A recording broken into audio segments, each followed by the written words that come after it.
BBC Urdu के programme Sairbeen में खुशामदीद। हमारे लंदन स्टूडियो से मैं हूं आलिया नाज़की। इसराइल में पार्लिमानी इंतखाबात में पोलिंग जारी। इसराइली अवाम मुल्क की सलामती को सामने रखकर वोट डालेंगे या मईशत को? फैसला कुछ देर में होने को है।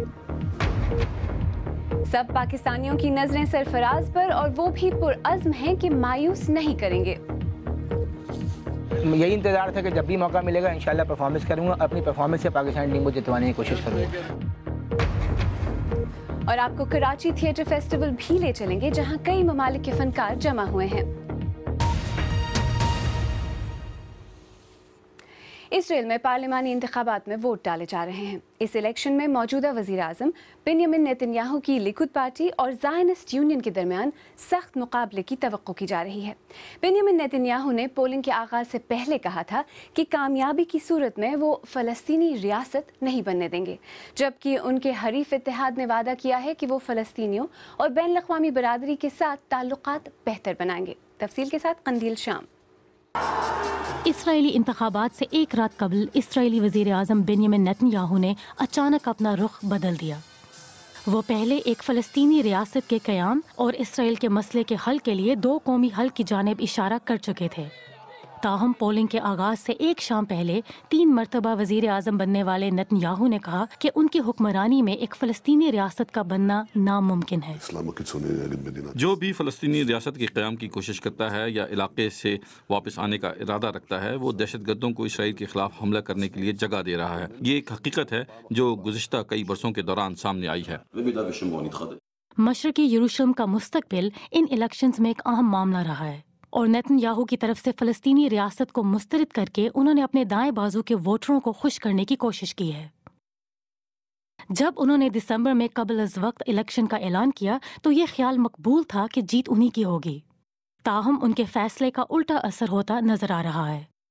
गुज़िश्ता हफ्ते होने वाली एक राय शुमारी से एक ऐसी तस्वीर सामने आती है जिसमें इम्कान था कि मोतदिल और बाएं बाजू की जानिब झुकाव रखने वाली जमात ज़ायनिस्ट यूनियन को ज्यादा सीटें हासिल होंगी।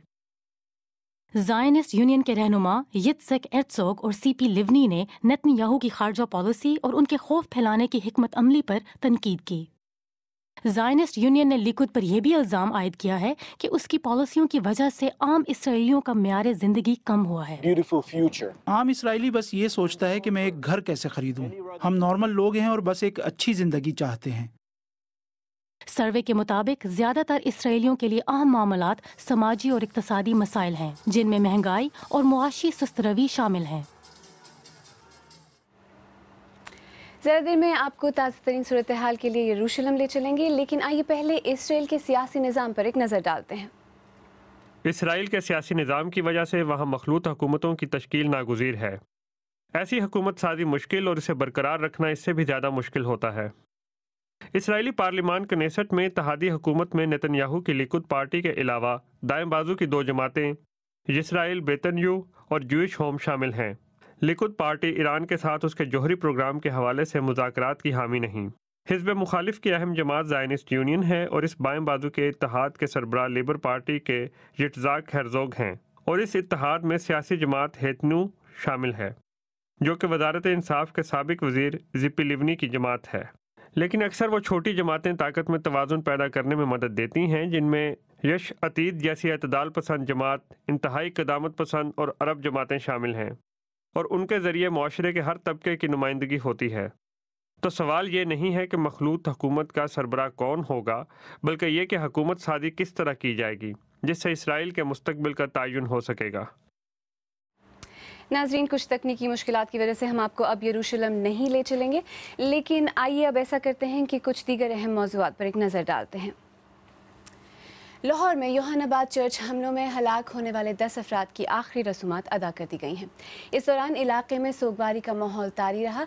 रेंजर्स की तैनाती के बाद से यहाँ अमन अमान की सूरत हाल में बेहतरी दिखाई दी, ताहम इलाके में हालात अभी भी मामूल पर नहीं आ सके हैं। लाहौर से शमाला जाफरी की रिपोर्ट। आहें, सिसकियां और आंसू। योहानाबाद के सेंट जॉन स्कूल में हजारों की तादाद में ये मसीही चर्च धमाकों में हलाक होने वालों की आखिरी रसूमात के लिए जमा हैं। दुआया सर्विस जारी है और इन लोगों के रद्द अमल की शिद्दत में कमी दिखाई दे रही है। ये जो कहते हैं ना मजहबी अक़लियत, ये इटसेल्फ एक गाली है। हम सबसे पहले इंसान और उसके बाद पाकिस्तानी हैं। फिर एक के बाद एक 10 जनाजे एम्बुलेंसेस के जरिए स्कूल ग्राउंड में पहुंचाए गए और आखिरी रसूमात अदा की गईं। कल दिन भर यूहन्नाबाद और इसके इर्द गिर्द के इलाकों में मसीही मुजाहिरीन और पुलिस के दरमियान झड़पें होती रहीं, जिसके बाद शाम को यहाँ रेंजर्स को तलब किया गया था। और कल इस इलाके की जो सिक्योरिटी थी वो मसीही नौजवानों के हाथ में थी, लेकिन आज जो है वो पुलिस ने दोबारा इस इलाके का कंट्रोल संभाल लिया है। यहाँ पर 5000 अहलकार इस वक्त तैनात है और स्कूल के अंदर जहाँ जनाजा हो रहा है उधर भी सब लोगों को एक सख्त चेकिंग के बाद अंदर जाने की इजाज़त दी जा रही है। तदफीन के दौरान यूहन्नाबाद सिक्योरिटी फोर्सेस के हिसार में रहा। एलीट फोर्स ने फ्लैग मार्च किया और फिरोजपुर रोड बंद रही। 5 मुकदमे जो हैं ये दर्ज किए हैं और उसमें तमाम ATA और पोपा की सेक्शन जो है एंटी टेररिज्म की वो लगी हैं। निशाना बनने वाले चर्चों से शवाहिद इकट्ठे किए जा चुके हैं, जबकि तोड़फोड़ करने वाले अनासिर की शनाख्त भी कर ली गई है। Shumaila Jafri, BBC news, Lahore. इमदादी एजेंसियों ने खबरदार किया है कि बहरुल काहिल के जज़ायर पर मुश्तमिल मुल्क व नवातों में तूफ़ान से तबाही के बाद वहाँ इमदाद और खुराक की अशद ज़रूरत है। तूफ़ान के सबब मुल्क के ज़्यादातर इलाके अब रहने के लायक नहीं रहे। अब तक 11 हलाकतों की तस्दीक हो चुकी है। एक अहम इराक़ी कुर्द रहनुमा ने कहा है कि इराक़ी हुकूमत की जानिब से तिकरीत में ईरान नवाज शिया जंगजुओं का इस्तेमाल मुल्क में शिया सुन्नी तनाज़े की शक्ल में दौलत इस्लामिया से कहीं बड़ा मसला पैदा कर सकता है।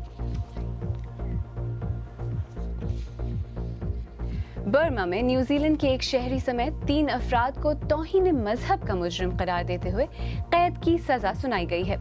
इन तीनों पर एक बार के इश्तिहार के लिए एक तशहीरी पोस्टर पर हेडफोन पहने हुए महात्मा बुद्ध की तस्वीर लगाने का इल्जाम था।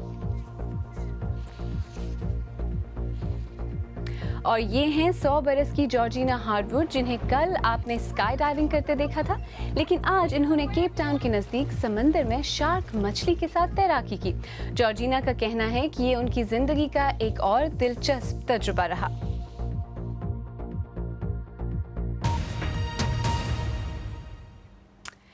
इंडिया की कई रियासतों में इस साल बेमौसम बारिशों से फसल को काफ़ी नुकसान पहुंचा है। मार्च के पहले 15 दिन भारी बारिशों और ओले पड़ने की वजह से शुमाली, वस्ती और मगरबी रियासतों में किसानों के लिए बहुत नुकसानदेह साबित हुए। महकमे मौसमियात के मुताबिक ख़राब मौसम अब गुजर चुका है। मुतासर इलाकों में सर्वे कराया जा रहा है, जिसके बाद ही नुकसान का अंदाज़ा होगा। दिल्ली से सुहेल हलीम। किसानों के लिए ये जश्न का वक्त है, सर पर हाथ रखकर बैठने का नहीं। लेकिन कई रियासतों में किसानों के ख्वाब बारिश के पानी में बह गए हैं। कुछ नहीं बच रहा जी, देख लो ना थमी, इसमें क्या बच रहा, कुछ ना बच रहा। 5 दिन तो मैं खूब रोती डोल बोकरी क्या करूँ जी, और वो अस्पताल में पड़े हुए। ये को फसल में बारिश हो ही गया, ओला गिर गया तो हमारी लाही और गेहूँ की फसल सब नष्ट हो गया। अब साहब बच्चे कैसे जिएंगे, कैसे जानवर जिएंगे, कैसे हम लोग। अब बुढ़ापा आ गया साहब, अब क्या करेंगे, कैसे कर्ज देंगे बैंक का, कैसे इधर उधर से कर्ज काट करके लगाया खेती में, कैसे होगा साहब, मर गए हम लोग तो। में जो टूट गया उसमें दाना कहाँ बनेगा। सबसे ज्यादा नुकसान राजस्थान, महाराष्ट्र, गुजरात, उत्तर प्रदेश, हरियाणा और पंजाब में हुआ है। तो हमने पैसा लिया, वो पैसा भी नहीं चुका सकते, वो सब कर्ज से पैसा लिया था। कोल्ड स्टोरेज से बोरे वगैरह लिए थे, वो भी सब कर्ज पे ब्याज पे चल रहे हैं। और हमने करीब 60-70 बीघा आलू लिया था, वो भी उगाई पे लिया था, वो भी उसका भी पैसा देना है। पैसा कहाँ से लाएंगे हम, सब बर्बाद हो चुका। मार्च के शुरू में जालाबारी और बारिश से 50 लाख हेक्टेयर जमीन पर फसल मुतासिर हुई थी। नए सर्वे का अभी इंतजार है। इसका क्वांटिफिकेशन के लिए टाइम लगेगा और मैं समझता हूँ आगे जाकर के 10-12 दिन के अंदर हमें एक अनुमान हम लगा सकते हैं, reasonable estimate of the losses because of bad weather. किसानों को मुआवजे का इंतजार है। कई रियासतों में सरकारी एहलकार नुकसान का जायजा ले रहे हैं। किसान जिसने बीमा नहीं लिया है उनको भी सरकार को सर्वे करा के उसको जो नुकसान है उसका भुगतान सरकार को, स्टेट गवर्नमेंट और केंद्र गवर्नमेंट को करना चाहिए। मौसम तो अब खुल गया है, लेकिन किसानों की किस्मत नहीं। सुहेल हलीम, BBC दिल्ली।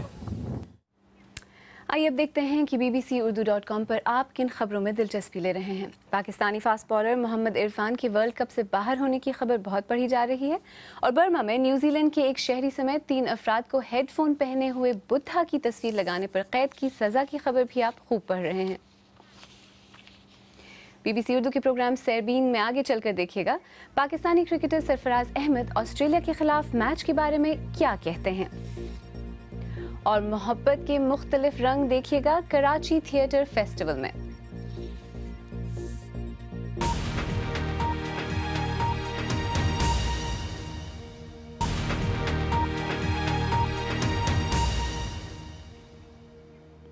BBC उर्दू के प्रोग्राम सरबीन में एक बार फिर खुशामदीद। मैं हूं आलिया नाज़की।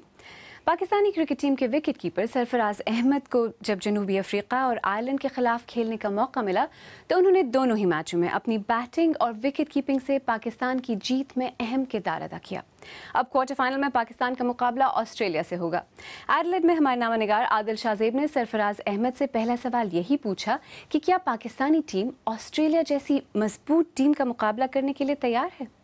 नहीं जी, बिल्कुल हम लोग ज़बरदस्त तैयारी कर रहे हैं और जिस तरह हमारी टीम ने कमबैक किया है इस टूर्नामेंट में और जिस तरह हमारी टीम लास्ट मैच भी खेली है, बिल्कुल एक प्रोफेशनल टीम की परफॉर्मेंस थी। जिस तरह बॉलर्स ने बॉलिंग की और फील्डरों ने बहुत भरपूर साथ दिया और बैट्समैनों ने एक प्रोफेशनल तरीके से इस मैच को फिनिश किया, तो आई थिंक ये पॉजिटिव साइन है हमारी टीम के लिए कि एक बड़े मैच से पहले एक अच्छी विक्ट्री मिली है, तो आई थिंक ये अच्छा साइन है हमारी टीम के लिए। अच्छा, मिसबा का ये कहना था पोस्ट मैच प्रेस कॉन्फ्रेंस में कि ज़्यादा प्रेशर ऑस्ट्रेलिया पे होगा क्योंकि वो फेवरेट टीम है, दूसरा ये कि होम ग्राउंड पे वो खेल रहे हैं, उनको जीतने के लिए काफ़ी उनके अवाम का प्रेशर होगा। क्या ख्याल है आपका, पाकिस्तान प्रेशर में नहीं होगा? नॉकआउट राउंड है? नहीं, देखें बिल्कुल नॉकआउट राउंड है, प्रेशर ऑब्वियसली देखें उन पे होगा क्योंकि वो होम ग्राउंड के सामने खेल रहे हैं, उनका होम एडवांटेज है। लेकिन हमारी कोशिश ये होगी कि हमको एक टफ टाइम दें और जिस तरह हमारी प्रीवियसली परफॉर्मेंस उनकी अगेंस्ट रही है दुबई में, तो आई थिंक वो थोड़ा सा डेफिनेटली हम लोगों से अंडर प्रेशर होंगे। आई थिंक जो भी है उनकी जो भी टीम है, लेकिन मैं यही कहूँगा कि ऑन अ डे जो टीम अच्छा खेलेगी उस मैच में वो टीम निकल जाएगी। अच्छा, जब आप सेंचुरी स्कोर कर रहे थे 2007 के बाद पहली बार आपने सेंचुरी बनाई पाकिस्तान के लिए वर्ल्ड कप में, तो जब 90s में आप पहुंचे तो क्या फीलिंग्स क्या थी उस वक्त? कोई प्रेशर तो होगा, थोड़ा सा नर्वस? देखें बिल्कुल बहुत प्रेशर था 90s में। जब मैं आया था थोड़ा सा नर्वस हो गया था क्योंकि एक्सपेक्टेशन थी कि मैं सेंचुरी कर जाऊंगा और जिस तरह हमें मैसेज कन्वे हुआ था कि कोई सेंचुरीज नहीं हुई टूर्नामेंट में, तो हमारी कोशिश ये हो कि इस लड़के जो भी जाएँ बैटिंग करने के लिए ऑल द वे बारी करें। तो आई थिंक 90s में थोड़ा सा प्रेशर आ गया था, लेकिन उमर ने काफ़ी हेल्प की और डील शील तो नहीं हो गई थी? नहीं, डील शील नहीं हुई। आई थिंक उसने एक बहुत अच्छा पॉजिटिव वे में उसने मुझे बहुत अच्छा रिस्पांस दिया। उसने मेरे लिए बॉल्स, आई थिंक उसको बॉल्स मिली थी रन्स के लिए, लेकिन आई थिंक उसने मेरे लिए सेक्रीफाइस किया, तो आई थिंक उसका बहुत बहुत शुक्रिया और सेंचुरी हुई इस बात की बहुत ज़्यादा खुशी है।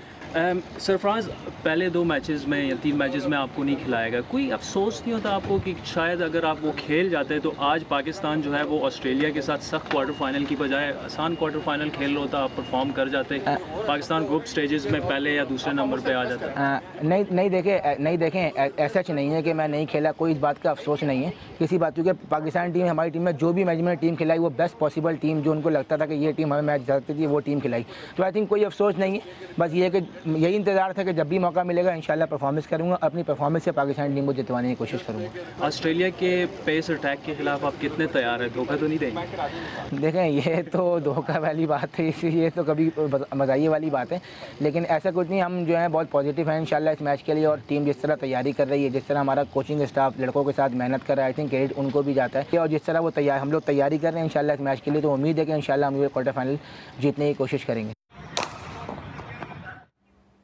सरफराज अहमद से आदिल शाहजेब बात कर रहे थे। कराची में इन दिनों national academy of performing arts या नैपा में 20 रोज़ा बैन अक़वामी थिएटर मेला जारी है, जिसमें मकामी थिएटर ग्रुप्स के अलावा इंडिया, जर्मनी, बरतानिया और अमेरिका से भी थिएटर मंडलियाँ शरीक हैं।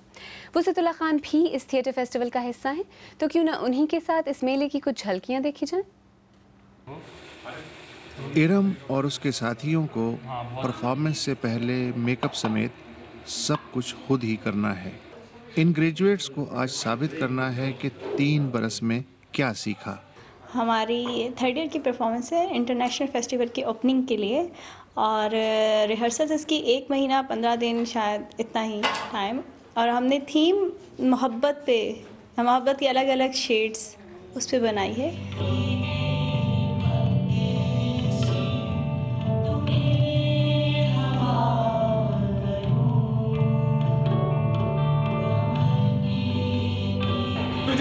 मुश्किल है क्या? मुश्किल है? बोल। इस फेस्टिवल में ज़्यादातर वो शायकीन आते हैं जिन्हें थिएटर में मकामी के साथ साथ गैर मकामी काम देखने की भी चाह है। लिहाजा इस चौथे फेस्टिवल का रंग ज़्यादा बैनुल-अक़वामी है और ये रंग भरने वालों में फेस्टिवल डायरेक्टर ज़ैन अहमद भी हैं। इस फेस्टिवल में हमने जो बाहर से ग्रुप्स बुलाए हैं, इंग्लैंड से, जर्मनी से, अमेरिका से, इंडिया से, उनके साथ कुछ जो ग्रुप्स हैं उनके साथ हमने कोलैबोरेशंस की हैं ताकि जो लोग बाहर से आ रहे हैं वो पाकिस्तान के बारे में कुछ सीख सकें और जहाँ पे जो थिएटर होता है उसके बारे में सीख सकें और हम कुछ उनसे सीख सकें कि बाहर जो काम हो रहा है वो किस तरह से हो रहा है, क्योंकि हमारी कोशिश है कि पाकिस्तान जो है वो ग्लोबल थिएटर कम्युनिटी का एक एक्टिव मेंबर बने। ये बरतानवी डायरेक्टर साहब जो पिछले बरस लंदन से शेक्सपियर का खेल विंटर्स टेल उर्दू में करने आए थे, मकामी टैलेंट से इतने मुतासिर हुए कि इस बार अंग्रेजी का ड्रामा कॉन्स्टिलेशन उठा लाए। कॉन्स्टिलेशन एक गैर मामूली खेल है। मुझे उम्मीद है कि जो भी देखेगा कहेगा ज़रूर ऐसा खेल तो मैं भी लिखना या करना चाहता हूँ।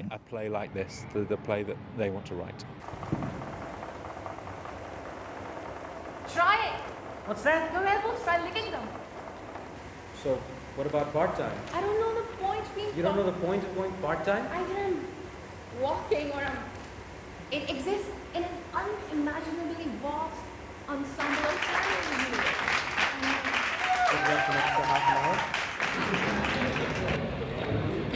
31 मार्च तक नापा का थिएटर रोज़ाना इसी तरह भरता और खाली होता रहेगा।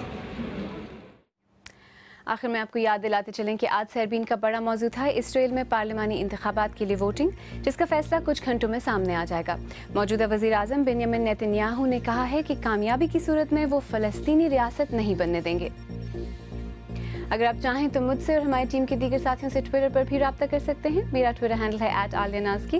इसके साथ ही सरबीन इख्तिताम को पहुंचा। प्रोग्राम में पेश होने वाले मौज़ूआत पर अगर आप अपने ख्यालात का इजहार करना चाहें तो फेसबुक और ट्विटर पर हमारे सफ़े हाजिर हैं। कल फिर हाजिर होंगे, तब तक BBC Urdu.com देखते रहिए। आलियानाज़की को इजाज़त दीजिए।